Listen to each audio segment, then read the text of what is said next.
Chers collègues, cher Jean-Pierre Brun, qui ne se souvient des images de Fellini Roma, le film de Federico Fellini, où le percement du métro met à jour dans le sous-sol de Rome de superbes fresques qui s'évanouissent aussitôt sous l'action de l'air. Notre collègue Christian Goudineau, qui fut récemment le titulaire de la chaire d'Antiquité nationale au Collège de France, exprimait l'émotion qu'il ressentit en 1977 devant la destruction par les bulldozers d'une huilerie gallo-romaine qu'il avait fouillée juste auparavant. Or, c'était la première huilerie découverte avec ses installations techniques, ses moulins, ses pressoirs et ses cuves de décantation. Et tout cela pour construire des pavillons aujourd'hui délabrés. Une prise de conscience a abouti, enfin, à la signature en France d'une loi sur l'archéologie préventive en 2001. Maintenant, le patrimoine archéologique doit être préservé matériellement ou sauvegardé par une étude scientifique. L'intérêt que suscite l'exploration de notre passé est immense. Plus de 4500 archéologues travaillent aujourd'hui en France, quelques 15 000 dans l'ensemble du bassin méditerranéen. Rien ne saurait remplacer cette archéologie de terrain car nous manquons de textes et de documents écrits sur ces sujets. L'économie, l'innovation technologique ne sont pas rapportés par les anciens auteurs. Ignorance, négligence, absence de considération, qui sait? Nous compensons aujourd'hui ce manque d'informations par les fouilles terrestres et l'archéologie sous-marine qui ouvrent des champs nouveaux d'études sur les techniques et l'économie du monde antique, sur l'évolution de la population telle qu'on peut l'appréhender par l'habitat, les lieux et les formes de travail, l'alimentation et l'état sanitaire. Cette recherche vous habite, cher Jean-Pierre Brun. Archéologue de terrain, directeur de recherche au CNRS, médaille d'argent du CNRS, vous avez dirigé le centre Jean Bérard de Naples, qui est une base française pour l'exploration historique et archéologique de l'Italie méridionale antique, en même temps qu'un lieu de rencontre de chercheurs de différentes provenances géographiques. L'archéologie est par essence empirique. C'est une science empirique. L'exploration et le sauvetage de villas romaines vous ont porté vers l'étude de la production d'huile, de vin et de parfums en France, en Italie, en Grèce. Vous avez retracé l'activité artisanale et la circulation des biens de consommation dans le bassin méditerranéen. Parallèlement à ces recherches de terrain, vous avez voulu reconstituer par l'expérimentation vos découvertes, ce qui vous a conduit à construire des pressoirs, des chais et à produire, vous et vos collaborateurs, vins et parfums à l'antique, si je puis dire. Votre travail s'effectue en étroite liaison avec des chercheurs d'autres disciplines, historiens bien sûr, et aussi chimistes, géographes, anthropologues et même médecins. Avec ces derniers, vous avez identifié l'existence de lésions osseuses d'origine syphilitique chez un fœtus dans un cimetière gallo-romain, ce qui remet en cause la théorie encore en vigueur, à vrai dire j'ignorais cela, de l'importation bien plus tardive de la syphilis en Europe. Le temps est venu de réunir les données issues de l'archéologie, d'étudier à large échelle les techniques de production agricole, minière et artisanale, la production d'énergie, bref, cette circulation des biens et d'économie des peuples qui bordent la Méditerranée antique. Je ne doute pas que vos recherches et votre enseignement, dans le cadre de votre chaire, captiveront un auditoire avide d'un passé qui remonte à la surface et qui nous interpelle.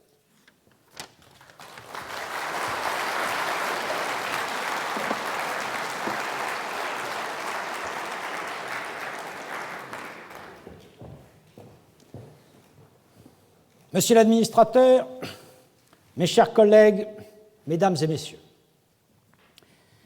pourquoi l'Empire romain s'est-il effondré? Comment un empire aussi puissant et organisé que celui de Rome a-t-il pu disparaître? A-t-il été assassiné, selon la saisissante formule d'André Pigagnol, ou s'est-il décomposé? Voilà une civilisation qui avait apparemment atteint un certain degré de modernité, dont les villes étaient admirablement urbanisées, parfois mieux que les nôtres, dont les monuments, d'une frappante beauté et d'une solidité étonnante, sont encore debout après 2000 ans, dont les routes et les cités structurent toujours nos territoires. Comment une telle civilisation a-t-elle pu s'écrouler aussi complètement, que ces villes aient péri, que ces techniques se soient perdues? Cette question fascine l'Occident depuis la Renaissance, acquérant une vigueur accrue depuis la découverte de Pompéi et la mise au jour de tant de villes mortes d'Afrique du Nord et du Proche-Orient. Sa force est d'autant plus puissante que lui fait écho une autre interrogation qui nous hante: un tel désastre pourrait-il se produire pour notre propre civilisation? Nous connaissons tous les grands classiques consacrés à ces questions, les célèbres considérations sur les causes de la grandeur des Romains et de leur décadence, publiées par Montesquieu en 1734, ou le non moins fameux History of the Decline and Fall of the Roman Empire du Britannique Edward Gibbon, paru de 1776 à 1788.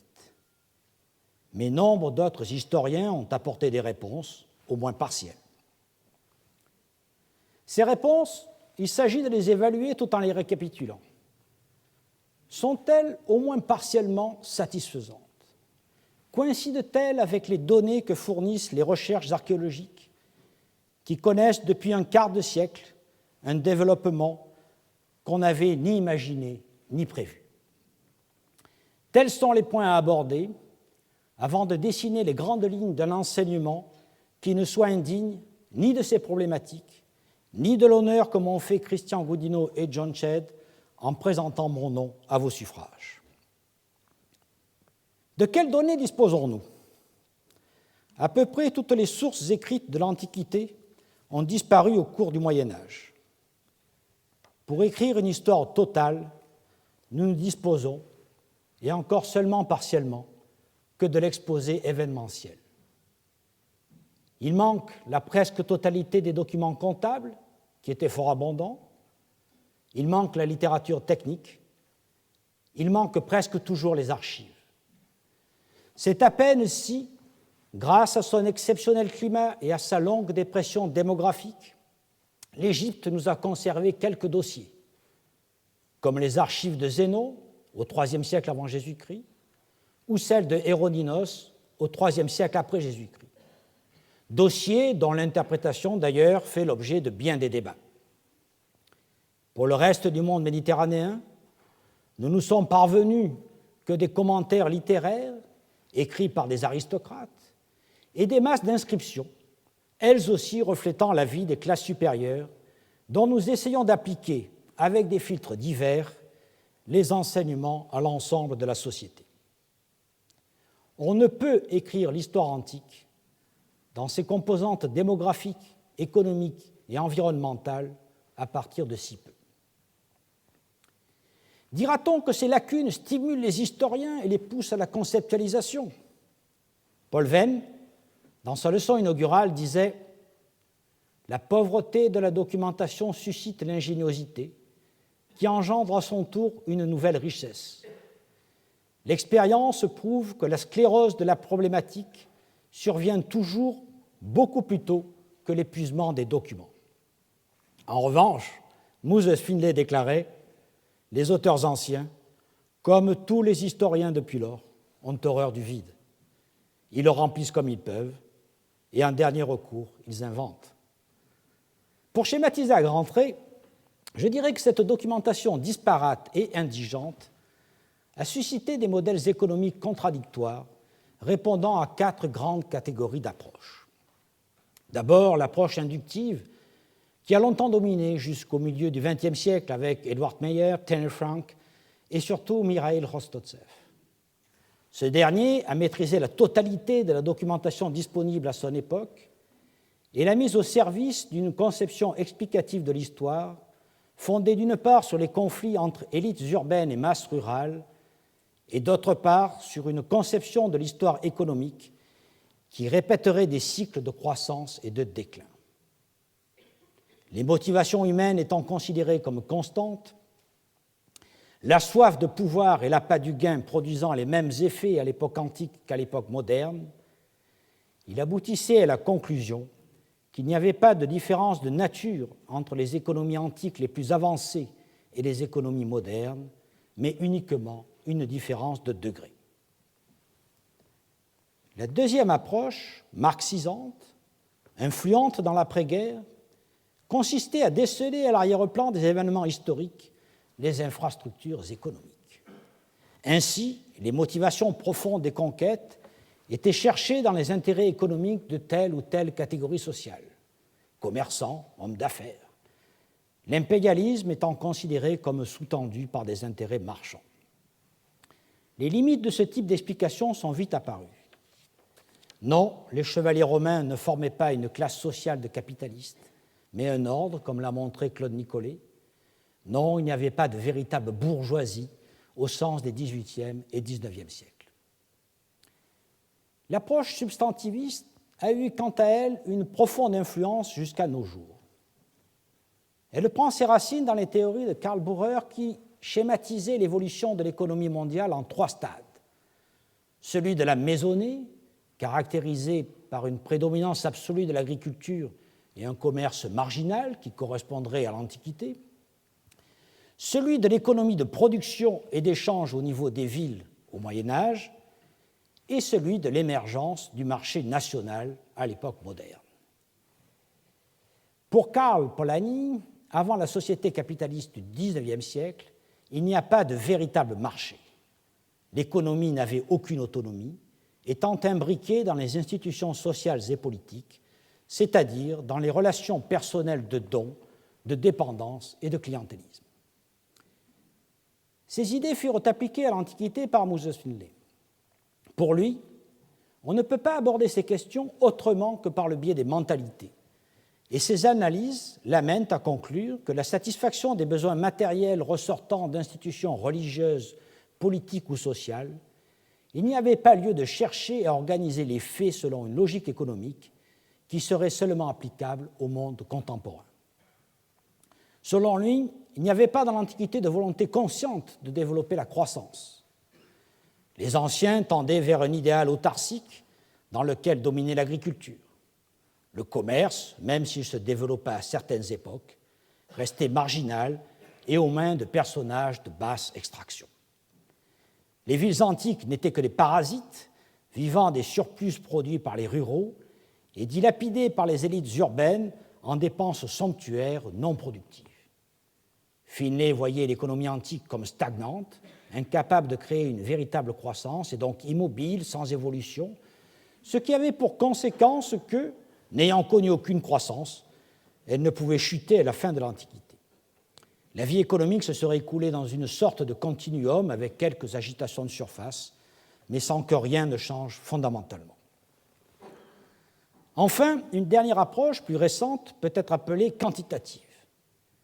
Elle part du principe que les besoins biologiques humains restant constants, il est légitime d'élaborer des ordres de grandeur à partir des données connues et de vraisemblance.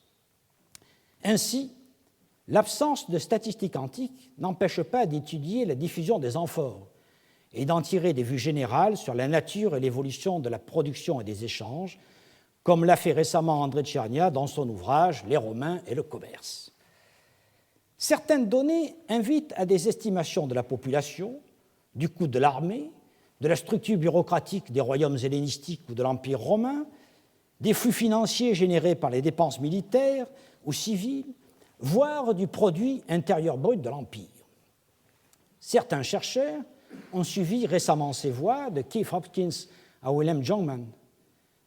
Ils obtiennent des constructions élaborées, mais fort hypothétiques, qui ont toutefois le mérite d'offrir un cadre à ce que Fernand Braudel appelait les limites du possible. Les limites du possible, c'était aussi les techniques disponibles. La conception d'une histoire humaine fondée sur les techniques est une conquête intellectuelle assez récente, qui a dû s'affranchir du dogme de la création du monde révélé par la Bible. Lorsque ce dogme régnait, comment imaginer une évolution fondée sur la création d'outils, d'abord de pierre, de bois ou d'os, puis de métal? C'est avec le comte de Caylus au milieu du XVIIIe siècle, et surtout avec les archéologues du nord de l'Europe au XIXe siècle, que s'est mise en place cette conception de l'évolution de l'homme à travers ses outils, qui nous est devenue familière grâce aux travaux des préhistoriens et aux synthèses d'André Leroi-Gourhan. Par-delà la préhistoire et la protohistoire, la place des techniques durant l'Antiquité et le Moyen-Âge a fait l'objet d'études surtout à partir de l'entre-deux-guerres. Rappelons le contexte. Fascinés par les applications techniques de leur époque, de l'électricité aux automobiles, les historiens prennent conscience de l'importance de ce domaine. Ainsi, naît l'un des projets phares de l'École des Annales, lancé en 1935 par Lucien Febvre, instaurer une coopération entre historiens et techniciens pour écrire une véritable histoire des techniques. Les membres de cette école ont apporté d'importantes contributions au débat, dont on remarque qu'elle réhabilite la technologie médiévale, mais sous-estime celle de l'Antiquité en utilisant plusieurs arguments. L'abondance de la main-d'œuvre servile, l'absence de marché de consommation, la conception noble de la vie oisive consacrée à la politique, mais également le défaut d'articulation entre la science antique et la pensée tactique. Ainsi, en 1957, Jean-Pierre Vernant constatait l'absence de raisonnement et de pratique fondées sur l'expérimentation. Faute d'une physique expérimentale, la réflexion technique n'a pas forgé son propre appareil conceptuel, interdisant toute progression et bloquant toute application pratique. L'analyse de Vernant, qui s'appuyait sur la pensée des philosophes, rejoint la vision de Finlay sur la stagnation des techniques dans l'Antiquité. Rien d'étonnant à cela. L'un et l'autre se heurtaient à la pauvreté des sources écrites. Épluchés, pressurés dans tous les sens. Le malheureux Xénophon, Aristote, les agronomes latins, quelques passages de Cicéron, de Stacite ou de Sénèque ont été passés au crible, suscitant des trésors d'érudition et d'imagination. Mais ils sont bien insuffisants pour créer un véritable discours continu. Va-t-on gloser à l'infini sur un corpus aussi fini? Cette question en provoque une autre. Avons-nous quelque espoir que les sources écrites augmentent significativement? Pouvons-nous rêver de papyrus enfouis dans les sables du Fayoum qui intéresseraient nos problématiques? Hélas, la réponse est non. En plus d'un siècle, les fouilles d'Égypte ont pour l'essentiel trouvé des œuvres littéraires et des documents d'archives. Ces derniers, s'ils sont précieux par les précisions qu'ils apportent, limitent leur horizon à des villages ou au mieux à une métropole de Nome. Même les nombreux textes que nous avons trouvés récemment dans les postes militaires du désert oriental, fouillés avec Hélène Cuvigny, Adam Bilo-Jacobsen et Michel Rédé, ne nous éclairent que très peu sur le grand commerce vers l'Inde qui passait sur les pistes qu'ils surveillaient. Aucun enseignement n'est extrapolable à l'ensemble de l'Égypte, encore moins à la Méditerranée tout entière. Or, à moins d'un miracle, les documents seront du même ordre que ceux trouvés jusqu'ici. Nous venons d'exprimer notre pessimisme quant à l'accroissement des sources écrites. Faut-il donc désespérer de l'histoire antique? La réponse est non, à condition de ne pas accorder aux écrits plus de considération qu'ils n'en méritent. Je prendrai deux exemples. Le premier est celui de l'utilisation de l'énergie hydraulique, considérée comme la pierre de touche du prétendu blocage des techniques dans l'Antiquité. Dans un article qui fit date en 1935, Marc Bloch énonçait que l'Empire romain avait volontairement renoncé à l'usage des machines. Pourquoi? En raison de l'abondance des esclaves et de la mentalité aristocratique des élites. En revanche, pour des raisons inverses, c'est le Moyen-Âge qui aurait promu cette révolution technique, et cette explication a été longtemps acceptée unanimement. Nous savons aujourd'hui que cela est faux et que la technologie du moulin à eau a été adaptée partout dans le monde romain dès qu'elle a été disponible, c'est-à-dire en Gaule, par exemple, dès l'époque d'Auguste. Autre exemple, en 1959, Roger Dion, qui était professeur dans cette maison, publie un livre admirable intitulé « Histoire de la vigne et du vin en France, des origines au XIXe siècle ». Utilisant toutes les sources disponibles, Dion estimait que l'expansion du vignoble, commencée autour de Marseille grec, avait connu un rapide développement au 1er siècle de notre ère, puis que la vigne avait été arrêtée durant près de 2 siècles par des mesures prises par l'empereur Domitien. Ensuite, il voyait la viticulture renaître au IVe siècle. Nous savons aujourd'hui que tout cela est faux. La viticulture connaît son plus large développement au IIe siècle et régresse au moment où Roger Dion la voyait repartir. Dans les 2 cas, d'où vient cette révision? Du fait que nous disposons d'une documentation qu'ignoraient Marc Bloch et Roger Dion, celle que nous ont livrée est contenue d'accroître les fouilles archéologiques. Monsieur l'administrateur, mes chers collègues, mesdames et messieurs, si je vous annonçais qu'à cet instant, 30 de nos principaux dépôts d'archives sont en train de brûler, c'est avec ces mots que le 14 décembre 1984, Christian Goudineau commençait sa leçon inaugurale. Par ce cri, il voulait conduire l'auditoire à prendre conscience de la destruction de nos archives, non pas écrites mais matérielles, celles enfouies dans le sol, c'est-à-dire le patrimoine archéologique. Évoquant les travaux et restructurations qui bouleversaient la France entière, il ajoutait « En l'espace d'une génération, nous avons plus détruit que toutes les générations qui nous ont précédés depuis les invasions de la fin de l'Antiquité. » Nous n'en sommes plus là. Grâce à l'action d'une génération de chercheurs, l'opinion publique et les hommes politiques ont réalisé qu'il était nécessaire de prendre des mesures pour connaître et éventuellement valoriser nos archives du sol. Cette inflexion s'est traduite de plusieurs façons. D'abord, à partir de 1981, l'État a renforcé ses structures administratives et scientifiques, notamment au ministère de la Culture. Surtout, il s'est progressivement doté d'un arsenal législatif et réglementaire adapté. Le point d'orgue en fut la loi du 27 janvier 2001, qui reconnaît le patrimoine archéologique comme devant être soit préservé matériellement, soit sauvegardé par une étude scientifique. La France ne faisait d'ailleurs que se mettre en conformité avec un certain retard avec la Convention européenne pour la protection du patrimoine archéologique qu'elle avait signée à Malte en 1992. Pour mettre en œuvre cette politique de recherche préalable à tous travaux, la loi créa, en 2002, un établissement public, l'Institut national des recherches archéologiques préventives, financé par les subventions d'État et par des redevances versées par les aménageurs. Parallèlement, des collectivités territoriales, municipalités, départements, ont mis en place leurs propres services d'archéologie. Le CNRS et l'université ne sont pas restés inactifs.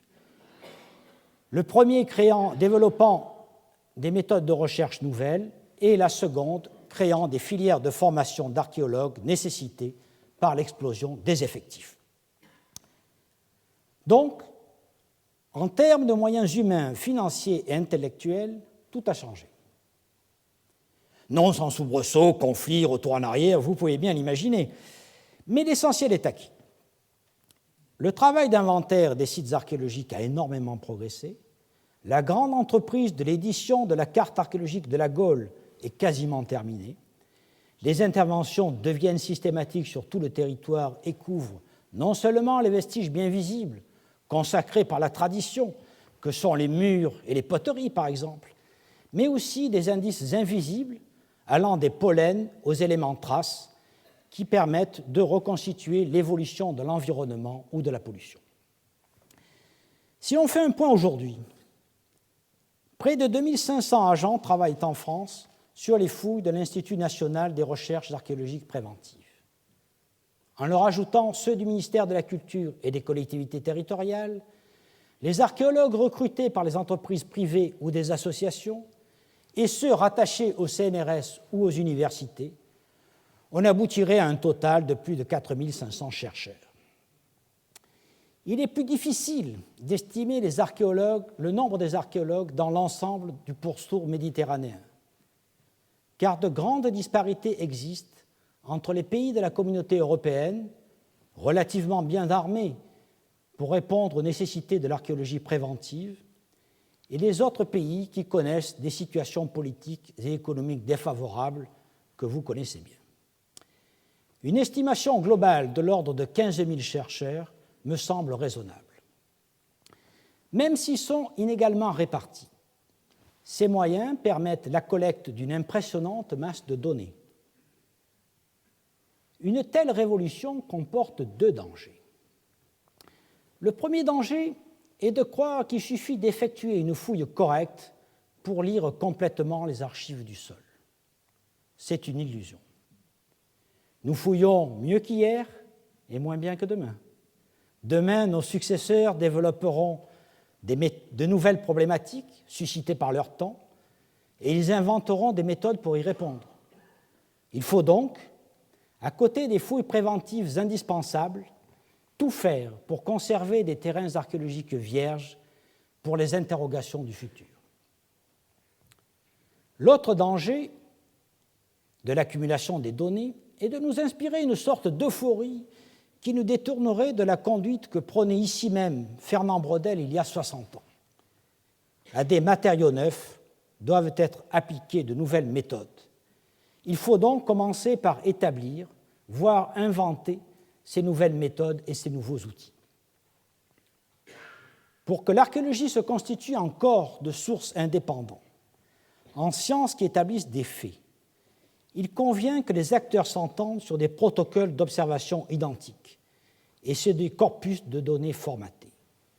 En pratique, cela signifie utiliser les mêmes méthodes de fouilles stratigraphiques, échantillonner de la même façon les sédiments, les soumettre à des analyses similaires, compter les artefacts de la même manière, représenter monuments, stratigraphies et objets selon des normes communes, notamment de dessin, afin de créer un langage universel. On s'inspirera de la démarche que depuis 40 ans, les protohistoriens, sur l'impulsion de Michel Pille du CNRS, ont appliqué sur le site de Lattes, près de Montpellier, y créant une véritable université au champ. Cette école de fouilles accueille des étudiants de toute l'Europe et développe un système d'enregistrement intégré qui permet de recueillir et de formater l'ensemble de la documentation. Mais l'uniformisation des méthodes d'acquisition des données de terrain, qui est en cours au moins dans les pays occidentaux, ne suffit pas. Pour poursuivre la métaphore de Christian Goudineau, on pourrait dire que les archives ne brûlent plus, sauf de façon accidentelle et sur une surface limitée. Mais la question s'est déplacée. Comment pouvons-nous exploiter ces archives afin de les rendre disponibles pour écrire l'histoire, pour écrire une autre histoire? On ne peut plus se contenter de publications traditionnelles, trop longues, redondantes, difficiles d'accès et qui noient l'information importante dans un appareil critique toujours plus pesant dans la mesure où l'inflation de la documentation et les pratiques cumulatives de notre discipline imposent de faire montre d'érudition, de citer tous les parallèles possibles, ce qui est devenu une tâche surhumaine et stérilisante. Il convient de changer radicalement de mode de fonctionnement, effectuer une révolution de la même nature que celle promue par l'Académie de Berlin lorsqu'elle lança au XIXe siècle le corpus des inscriptions latines selon des normes communes de présentation. Il faut que les archéologues fassent l'effort d'organiser les données en séries normalisées, aisément accessibles. Des avancées ont d'ores et déjà été réalisées. Prenons 3 exemples. Le premier concerne le dénombrement des épaves en Méditerranée. Celui-ci a révélé non seulement qu'elles étaient plus nombreuses durant l'Antiquité qu'aux époques postérieures, mais aussi que leur périodisation témoignait de phases d'essor et de déclin. André Tchernia a pu estimer à 60 millions d'amphores de 25 litres l'extraordinaire mouvement d'exportation de vin italien vers la Gaule indépendante au IIe et Ier siècle avant Jésus-Christ. Une période que Mathieu Pou a appelée l'âge du vin et durant laquelle les aristocrates celtes se servent du vin et des banquets pour asseoir leur domination politique. Deuxième exemple. Dans son étude des villes mortes de Syrie du Nord, Georges Tatt a retracé l'évolution démographique de cette région qui n'est exceptionnelle que du point de vue de son état de conservation.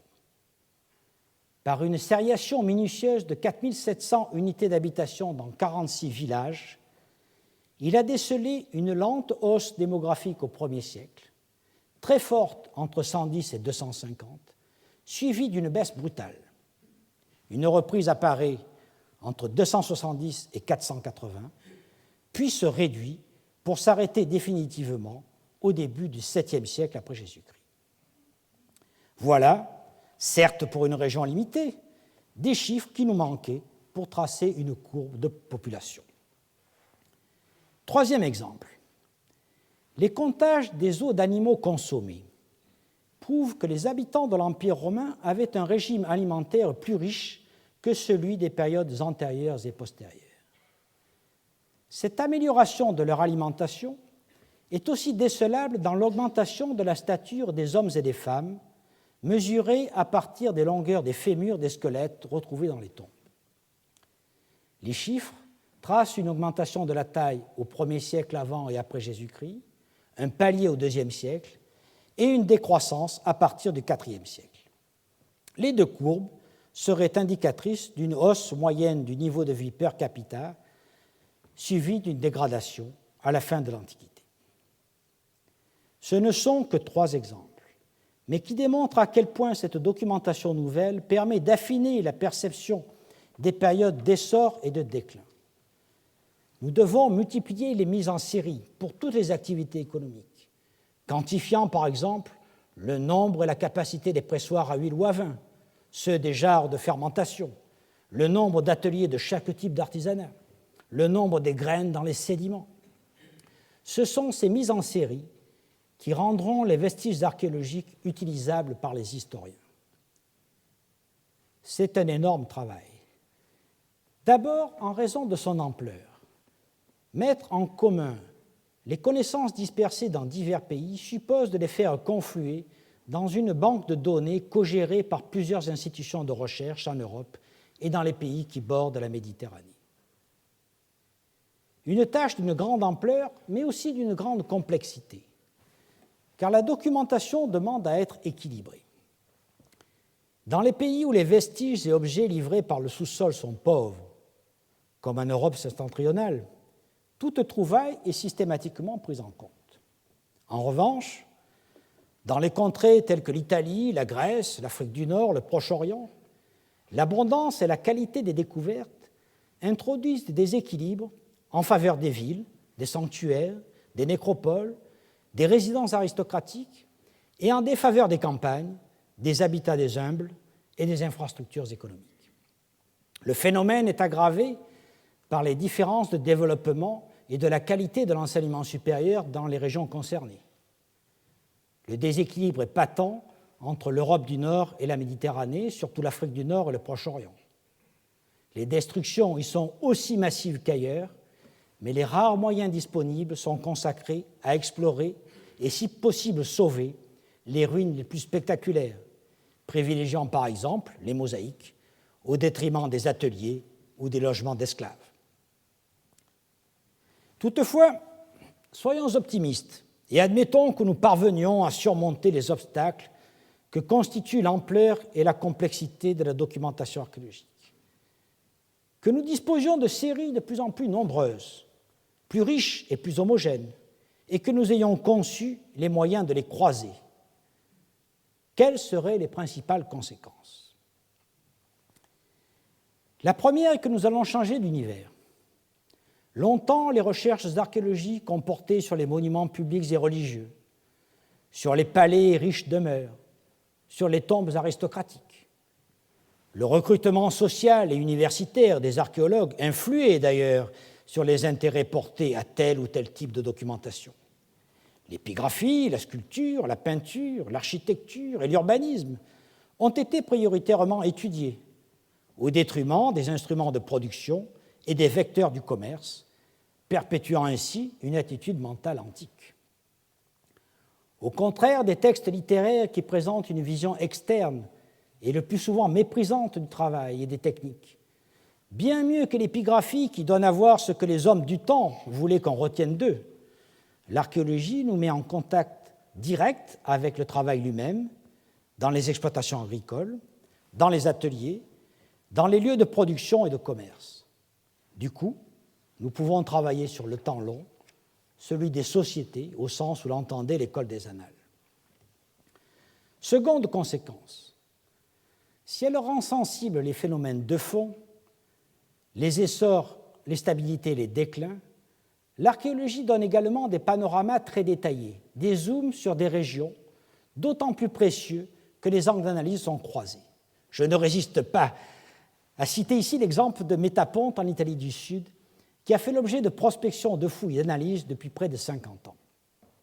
L'équipe de Joe Carter a minutieusement étudié le territoire de cette colonie grecque. Jusque vers 550 avant Jésus-Christ, les terres étaient surtout utilisées comme pâture. Dans le demi-siècle qui suit, le territoire est divisé en lots égalitaires et s'ancre alors un semis de petites fermes. Que faut-il en déduire? D'abord, une augmentation de la population. Ensuite, que les citoyens pauvres avaient acquis dans la cité un rôle prépondérant en mesure d'imposer cette division. Et puis, à partir de 400 avant Jésus-Christ, le nombre des fermes et des tombes diminue. Pour quelle raison? Les analyses anthropologiques effectuées sur les défunts et les études géomorphologiques aboutissent à la même conclusion. Les marais se sont étendus, la malaria a décimé la population. Aucun texte ne fait allusion à ces phénomènes. On voit la fécondité de la corrélation des analyses portant sur ces zooms et l'appel à un panel grandissant de techniques allant des analyses de pollen aux datations dendrochronologiques ou par carbone 14, au dosage du carbone 13 dans les eaux pour retracer les paléodiètes, aux analyses de l'évolution des pollutions au plomb ou au cuivre, aux identifications des contenus tels que le vin ou les parfums, grâce aux détecteurs utilisés en chimie organique. La liste s'allonge sans cesse en fonction de notre appétit de connaissances et aussi, il faut le reconnaître, grâce à l'abaissement des coûts provoqué par l'automatisation des procédures qui les rend enfin abordables pour des laboratoires de sciences humaines. Concluons sur ce point en soulignant que la documentation archéologique a changé de nature. De pauvre, elle devient surabondante. Elle commence à être organisée en série, des croisements s'instaurent, et nous pouvons désormais déplacer notre point d'observation du général au très pointu. Des collaborations internationales s'organisent, de nouveaux questionnements se présentent. C'est dans ce cadre que j'inaugure ce soir un enseignement dont je voudrais maintenant définir l'esprit, les thématiques et le sens. L'esprit tout d'abord. L'étude de l'archéologie a longtemps été soutenue par des visées politiques expansionnistes et aussi par l'intérêt des lettrés qui, durant un siècle, disons de 1850 à 1970, développèrent une archéologie de proximité. Ceux qu'ici même Paul-Marie Duval appelait les archéologues locaux ont été les forces vives de l'archéologie. Puis, à partir de la décennie 1980, ils ont été progressivement marginalisés. Car l'archéologie d'aujourd'hui demande des moyens importants, une formation spécialisée, une disponibilité à temps plein que seuls les professionnels peuvent fournir. Mais écarter de la recherche les amateurs est une double erreur, car on se prive de bonne volonté, d'informateurs, de bras et de têtes dans un monde où la main-d'œuvre est chère, et surtout parce qu'on coupe la recherche du citoyen. Or, toute discipline confondue, associer les citoyens à nos travaux est une nécessité vitale si nous ne voulons pas que la science divorce du corps social qui la finance. Les archéologues en particulier ont besoin de ces relais parmi les citoyens pour atteindre les hommes politiques qui ne prennent en compte le patrimoine que lorsque nous sommes en mesure de mobiliser une frange significative de la population pour le défendre. S'il faut rendre une place aux archéologues citoyens, il faut aussi prendre acte de la professionnalisation de la recherche et de ses effets bénéfiques. J'ai évoqué plus haut le bouleversement que produit l'arrivée massive des professionnels. Ils trouveront ici une tribune pour exposer leurs dernières découvertes. Au-delà du maillage entre professionnels et amateurs, il s'agit de créer des ponts entre les fouilleurs qui fournissent la documentation nouvelle et les historiens qui utilisent leurs résultats dans des problématiques larges, et aussi entre archéologues et les spécialistes des sciences analytiques, chimistes, biologistes, zoologues, physiciens, dont l'expertise est aujourd'hui fondamentale pour tenter de reconstituer les activités économiques, l'environnement, la santé des populations, etc. Fédérer ces mondes qui, par tradition universitaire, sont encore trop cloisonnés, sera une tâche prioritaire. Enfin, j'entends bien contribuer à créer un réseau de chercheurs qui, en Europe et en Méditerranée, s'intéressent à l'histoire des techniques et de l'économie antique, afin de confronter les méthodes et les résultats et de créer les séries documentaires dont nous avons besoin pour reconstituer les pans d'une histoire disparue.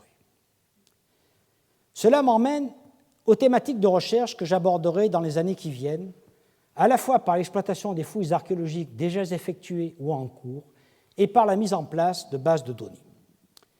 Quelles questions voulons-nous poser à cette documentation nouvelle? Nous voulons poser au passé les questions qui intéressent notre présent. L'archéologue n'est pas neutre dans ses choix de terrain d'étude et dans ses observations. Il reconnaît ce qu'il connaît, ce qui l'intrigue en fonction de sa propre culture. Au XVIIIe siècle, l'archéologie s'est intéressée à l'art et à son histoire. Au XIXe siècle, marqué par les guerres, elle s'est penchée sur les forteresses et les champs de bataille. Au XXe siècle, sur les monuments institutionnels et religieux, et plus récemment sur les objets du commerce. De nos jours, les questions se sont considérablement diversifiées. Elles portent sur la population, les maladies, l'alimentation, l'économie, les techniques, l'environnement, le climat. Pour ma part, je me concentrerai sur l'étude de l'archéologie de la production, secteur fondamental parce qu'il embrasse l'infrastructure de la société et restitue les vestiges laissés par les gens du peuple, qui n'ont ni le pouvoir ni la culture pour fournir des témoignages écrits. Il s'agit donc de compenser un biais permanent de l'histoire en faveur des dominants et des franges marginales de l'activité économique, telles que le commerce des biens de luxe, éclatant et bruyant. Il faut donc s'efforcer de contrebalancer le poids des couches supérieures de la société par l'étude des masses rurales et urbaines dans leurs fonctions de production.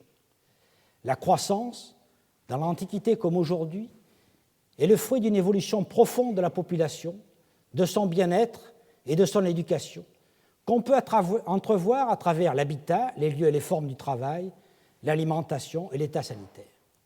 Dans les années qui viennent, je me propose de présenter l'état des recherches sur l'archéologie des innovations techniques, de l'énergie, de la main-d'œuvre, de l'agriculture, en particulier de l'agriculture spécialisée, des infrastructures du commerce et de l'évolution proto-industrielle de certains artisanats. Qui veut étudier le monde de la production doit d'abord prendre la mesure du facteur clé, la main-d'œuvre, sous ses deux facettes, celle du nombre et celle de sa qualification. Pour le second millénaire de notre ère, celui où nous vécûmes, Emmanuel Leroy-Ladurie rappelait « Les fluctuations majeures de l'économie sont filles, dans le long terme, des grands soubresauts de la démographie. C'est-à-dire qu'en fin de compte, elles dérivent de la biologie et du rythme de l'agression microbienne. Elles sont modelées par celle-ci. » Comment en aurait-il être autrement dans l'Antiquité? Les épidémies, les guerres, les famines et leur impact conjugué sur les populations sont des acteurs majeurs de l'économie et de l'évolution des techniques. Il n'y a pas de croissance qui ne soit démographique. Mais comment l'archéologie peut-elle apporter sa contribution à l'avancement des connaissances et au débat? En fait, les phases d'expansion et de régression sont inscrites sur le terrain, à la fois par la multiplication ou la désertion des habitats et des ateliers, et par celle, forcément parallèle, des nécropoles. Jusqu'à une époque récente, la fouille des tombes a eu pour principal objectif la collecte et l'étude des mobiliers funéraires, parfois de grand prix, qui ornent nos musées. Désormais, les archéologues s'intéressent aussi aux ossements humains pour mesurer leur taille, pour tracer des courbes de mortalité et pour déceler des pathologies. Envisagée sous cet angle, la fouille des nécropoles, et en particulier des charniers, propose une masse documentaire irremplaçable. Deux exemples de ces possibilités. En 1989, nous avons fouillé des tombes du IVe siècle de notre ère près de Hyères, dans le département du Var. L'une d'elles contenait le squelette d'une femme et de son fœtus. Les paléopathologistes Jacques Bérateau, Olivier Dutour et Georges Palfi ont démontré qu'elle était atteinte de syphilis congénitale primaire. Cette découverte, désormais relayée par d'autres, a changé le paradigme de l'importation de la maladie, jusqu'alors considérée comme ramenée d'Amérique, lors du retour de Christophe Colomb. Un autre cas est tout aussi passionnant par les perspectives qu'il ouvre. Depuis 2005, une équipe d'anthropologues dirigée par Dominique Castex et Philippe Blanchard dégage des amoncellements de squelettes dans la catacombe des saints Pierre et Marcellin à Rome. Ce sont des corps ensevelis très rapidement lors d'épidémies récurrentes ayant frappé la ville de Rome au cours des IIe et IIIe siècles de notre ère. Les analyses d'ADN permettront d'identifier les agents pathogènes causant ces épidémies et nous éclairera enfin sur la nature de la peste qui frappa l'Empire romain à partir du règne de Marc Aurèle. Au-delà de ces cas particuliers, l'étude en série des nécropoles permettra progressivement d'établir, région par région, un état sanitaire des populations, l'évolution de la courbe des âges au décès. Ces avancées ne combleront certes pas toutes nos interrogations. Nous voudrons connaître aussi la qualification de la main-d'œuvre et ses formes d'exploitation qui seront traçables, peut-être, à partir de l'étude des pathologies osseuses et des carences. Une autre approche, contemporaine s'il en est, nous retiendra, l'archéologie de l'énergie. Comment les anciens ont-ils mis en œuvre les sources d'énergie biologiques et non biologiques?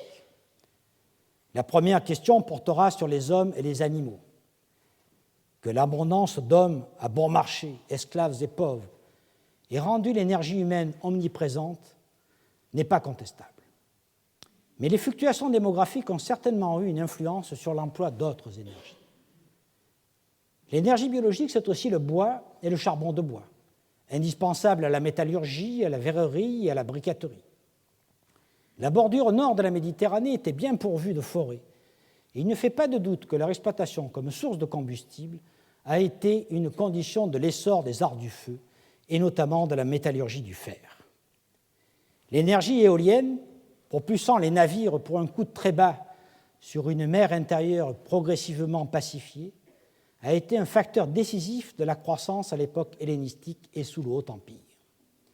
Enfin, beaucoup plus répandu qu'on ne l'a dit, universel selon moi, était l'usage de l'énergie hydraulique, dont nous avons vu plus haut à la fois l'importance historiographique et le changement de perspective provoqué par la multiplication des découvertes archéologiques. Je présenterai dès cette année les résultats des fouilles de moulins hydrauliques que j'ai effectuées en France et en Italie, et je ferai le point des découvertes qui se sont multipliées ces dernières années, notamment à l'occasion des fouilles préventives.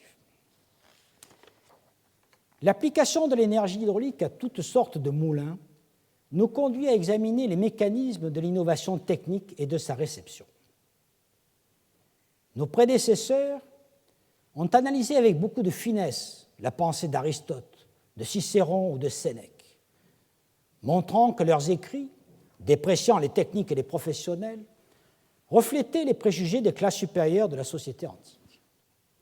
Mais on a voulu étendre ces vues philosophiques à l'ensemble de la société. Or, il est pour le moins douteux que les écrits des philosophes correspondent à la réalité technique et économique, et qu'ils aient eu quelque influence pratique sur celle-ci. En fait, pour qu'une technique nouvelle soit développée et adoptée, une série de conditions sont nécessaires. Il faut un moyen de transmission, tel qu'une migration individuelle ou collective, une forme d'apprentissage ou une diffusion par des écrits. Il faut un clair avantage en matière de rapport entre investissement, travail et rendement. Une technique qui suppose un investissement trop important ou une technicité trop spécifique ne peut pas être adoptée. De même, si l'avantage en matière de rendement est confisqué par un prélèvement supplémentaire sous forme d'impôt ou de rente. Il faut aussi qu'il y ait une augmentation de la demande proportionnée à celle du rendement, et donc un essor de la population, notamment urbaine, une amélioration de l'organisation commerciale, des communications et des transports. L'ensemble de ces facteurs explique la lenteur ou, au contraire, la rapidité de certains progrès techniques. Le cas de la diffusion de la vis dans les instruments agricoles et artisanaux fournira un bon exemple de ces avancées et résistances. Certaines productions agricoles font partie des innovations à plusieurs titres, par les plantes soudainement introduites dans une région donnée, par de nouvelles techniques de culture et d'élevage, par un changement des méthodes de gestion et par les instruments qu'elles nécessitent. L'archéologie du vin, de l'huile, des céréales produites pour le marché nous occupera souvent. Nous tenterons de préciser les fluctuations de ces productions dans tout le bassin méditerranéen, comme cela a été réalisé récemment pour la Gaule, et je vous renvoie au dossier paru cette année dans la revue Gallia du CNRS. Ces fluctuations traduisent non seulement la variation de la demande en termes de démographie et de besoins culturels, mais elles reflètent aussi la politique des États, notamment de l'Empire romain. Ce dernier a accentué la spécialisation de certaines provinces, telles que la Sicile et l'Égypte pour le blé, l'Espagne et l'Afrique pour l'huile, la Gaule pour le vin, afin d'organiser et de rationaliser l'approvisionnement des armées et des grands centres urbains. Des régions comme la vallée du Bétis ou le Sahel tunisien n'avaient pas une vocation a priori pour l'oléiculture. Ce sont les exigences du pouvoir politique qui ont façonné leur économie, qui structurent encore le paysage et dont témoignent les imposants vestiges du huileries antique. Enfin, longtemps négligée, l'archéologie des activités artisanales et manufacturières, au sens que lui donne Jean-Paul Morel, a pris durant ces 20 dernières années un nouvel essor, tant en proposant des modèles à partir des installations bien conservées, comme celles de Délos ou de Pompéi, qu'en s'interrogeant sur leur importance relative. Prenons un exemple, celui de l'industrie du cuir. En Allemagne et aux Pays-Bas, où l'humidité conserve les matières organiques, les archéologues ne trouvent des objets en cuir que dans les gisements d'époque romaine, car c'est seulement à cette période qu'ils sont d'une qualité suffisante pour se conserver. Cela implique que, sous la pression de l'énorme demande suscitée par les armées stationnées sur le Rhin, les cuirs ont été fabriqués selon des procédés efficaces et standardisés, par tannage végétal, c'est-à-dire en traitant les peaux dans des bains contenant des écorces de chêne broyées ou de la noix de Galles. Or, trop rares sont les tanneries antiques connues. Nous avons repris la fouille d'une tannerie du 1er siècle à Pompéi, qui, avec ses 15 grandes cuves, n'a été égalée qu'au XVIIIe siècle. Ces études de cas nous aidera à déceler d'autres installations du même type en Méditerranée et en Gaule. Nous passerons ainsi en revue les différentes branches des industries extractives et de transformation, allant des carrières de granit dans le désert oriental d'Égypte à la production des parfums dans les villes de Campanie, en prenant appui sur les fouilles que le centre Jean Bérard effectue à Pompéi, en collaboration avec nos collègues de Valencia en Espagne, et en intégrant toutes les recherches nouvelles sur les vestiges attribuables aux activités artisanales. Monsieur l'administrateur, mes chers collègues, votre collège aime à prendre des risques et à rechercher l'originalité. Vous le savez, mon parcours professionnel a été atypique, passant des collectivités locales au ministère de la Culture, puis au CNRS. Je suis parti du terrain et je ne l'ai jamais quitté. Je contribuerai à faire de l'étude des sites archéologiques une discipline capable de donner des sources nouvelles à l'histoire des techniques et des économies du monde antique. J'entends donc rester un chercheur qui s'occupe de ces fouilles, c'est-à-dire de l'établissement des sources et de leur mise à disposition de la communauté scientifique par le biais de publications, d'expositions et de bases de données. Mais je souhaite aussi devenir un passeur. Dans un domaine de recherche qui, comme tous les autres, devient de plus en plus spécialisé, Nous avons besoin de chercheurs qui tentent de maîtriser l'évolution de leur domaine, tâche toujours plus ardue du fait de l'inflation de la documentation. Je ferai de ce collège une maison commune des archéologues français, européens, méditerranéens, qui s'intéressent à l'histoire des techniques et à l'archéologie des activités économiques. J'inviterai les archéologues de terrain à présenter leurs dernières découvertes en rapport avec ces domaines de recherche, afin de créer avec eux une dynamique de mise en série des données nouvellement acquises. Le but est de répondre aux questions posées au départ. Pourquoi l'Empire romain s'est-il effondré? Comment un empire aussi puissant et organisé que celui de Rome a-t-il pu disparaître? Il n'y a certainement pas une réponse à ces questions. Mais il se dessine des explications conjuguant des accidents historiques, tels que l'impact de grandes épidémies, l'assaut des peuples barbares, l'aveuglement religieux et politique des élites. Mais il y a aussi des causes structurelles qui nous interpellent. Pour avoir assis sa prospérité sur une domination écrasante des classes supérieures sur les homiliores et sur les esclaves, pour avoir maintenu les pauvres au seuil de subsistance, empêchant un décollage significatif de la consommation, pour avoir transformé les citoyens en sujets et avoir érigé la corruption en système de gouvernement, pour avoir laissé le plus grand nombre dans l'ignorance en n'organisant aucun système public d'instruction, pour avoir négligé la recherche scientifique et la technologie, la civilisation gréco-romaine ne nous montre-t-elle pas, malgré des succès éclatants, comment la ruine peut advenir? L'archéologie, par la masse des données scientifiquement établies qu'elle apporte, peut nous aider à tirer quelques leçons d'une meilleure connaissance des systèmes économiques et techniques, ainsi que des conditions de l'effondrement de la civilisation antique, y compris pour nourrir nos interrogations les plus actuelles. Car faire de l'histoire, même de l'histoire ancienne, c'est aussi chercher à éclairer le présent. Je vous remercie.